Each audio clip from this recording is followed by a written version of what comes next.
Hey, Richard Miller here, Facts for Working People. I don't want to say something a few words about the state or the government. And I was a public sector worker. I'm a retired public sector worker, and I had a very, very good job no formal education, worked for a water utility.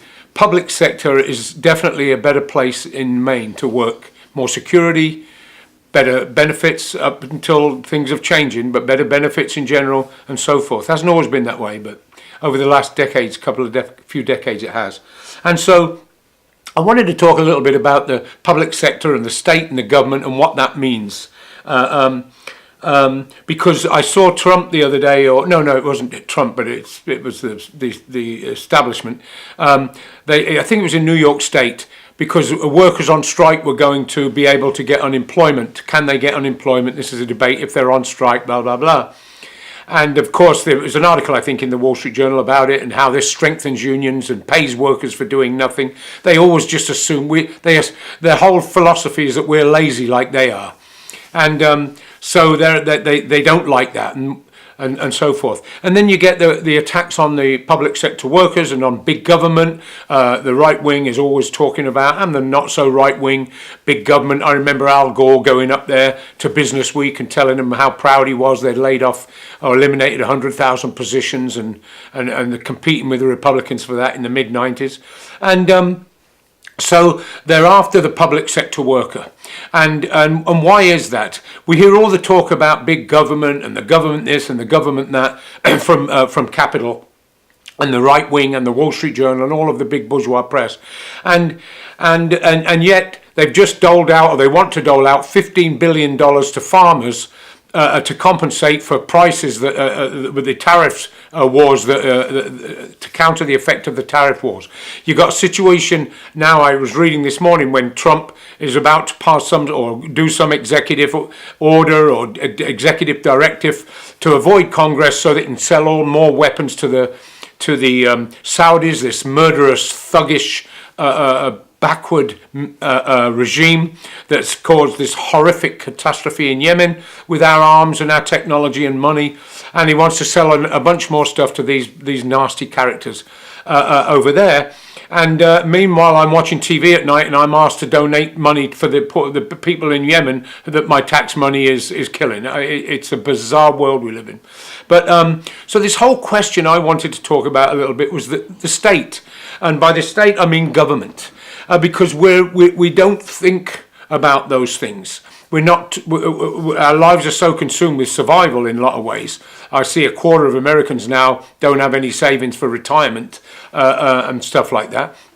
The question is, why are they after the public sector? It's obviously not about big government. They don't mind Boeing, the aero industry, the aircraft industry, the auto industry, foreign plants. They'll offer them more free land, all of this sort of stuff. They don't care about big government when they use it all the time. And it's actually their government. And that gets me to the crux of the matter, to the point. What is the state? We're taught almost, and at one point in European history anyway, in feudal history, the state was considered divine almost, and it still is to a degree in this sort of abstract way, that the king was king by God's will, it was God's person on earth, and the state has this sort of divine character to it, plus it's integrated with the church in the feudal system and everything else. And so, I mean, look at the French Revolution, where the aristocracy and the top echelons of the religious forces are joined together, but the poorer priests and the poorer religious officials sided with the peasantry. The same in Latin America with the old Jesuits and so forth. So, what is the state? And from Marx first talked about this, and Lenin actually, don't panic. You can read anything you want. Don't be afraid. Lenin, there's a great little pamphlet called The State. And there's a book, actually, The State and Revolution, that Lenin wrote after the revolution. There's a great little pamphlet that's a bit repetitive because he's speaking to a group of students about the state. And as I got involved in politics, these questions all arise. And if you think about it, they arise all the time, but they deter us. Whenever they talk about the crisis in the government, it's always either crony capitalism, flawed character, corruption, thievery, lack of faith, all of this stuff. The explanations are given, religious explanations are given, and they love religious explanations because it's down the wrong path. So what is the state? Well, the state has it has a class character. The feudal state, served the interests of the feudal aristocracy and its economy. The ruling class was the landowners, the kings, the queens, and so forth. A slave state, like let's take ancient Athens or ancient Greece, that was a democracy, but it was a slave-owning democracy. The slaves never got democratic rights, and so forth. So the thing is, the state is a real political institution, and the modern nation state, the one with the system we live under now, is different to the feudal state. It's a capitalist state. It's and as Marx pointed out, the executive, the government, the body politic, is just the executive board of the bourgeoisie as a whole. It safeguards the interests of the capitalist class as a whole. They have differences in it. There's a crisis in the American state apparatus right now, and in American politics, different sections of the capitalist class are at war, are struggling, are fighting. You've got this maniac that isn't doing them no good at all. This maverick that's in the White House at the moment. They're not very, very happy with that. But the main thing for us is to think about that. The state we live in a capitalist state. It is not a state that represents the interests of workers. This doesn't mean, though, that workers we can't force concessions from them through mass action, and that transfers into political activity, for example. Even though we've never had our own political party here, if you take the social legislation that arose in the 30s under Roosevelt, and a lot of the poor and particularly agricultural and retail workers were left out of that. Domestic workers were left out of that. There was mostly people of color, Latinos, Filipinos, and black folks. But still, that social legislation that came out of there was already won in the streets through mass action. And then it was codified in legislation by capitalist politicians in order to head off that mass movement, which would eventually at some point develop into an independent working class party and so forth. So the state then that we live in is a capitalist state. So why are they after the public sector so much? Why are they after the public sector worker? Well, when I think of my union activity, firstly my job, I have better benefits, decent retirement, we have defined benefit retirements. It was a more humane workplace. It's still competitive. We were told we have to compete with the outside and so forth.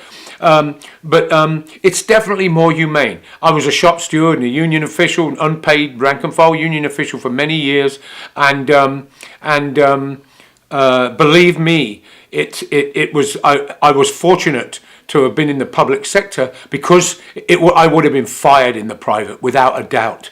And it's much harder. It's much harder to fire a worker. We have more power. That's what they want to undermine, because for the ruling class, they want us to be forever fearful. They'll never eliminate unemployment, because unemployment, there's always pressure on those of us working. When unemployment goes up, they'll say to us, you better not ask for much. You've got all those guys out there looking for your jobs. So the state, we have won concessions from the state. I'm not saying we can't do that. We will never be free. We will never transform society into a truly democratic, socialist, egalitarian society and so forth. But that, as I say, doesn't mean we haven't made one from concessions like sick leave, things like this. And the other aspect so the nation state was the product of the capitalist class.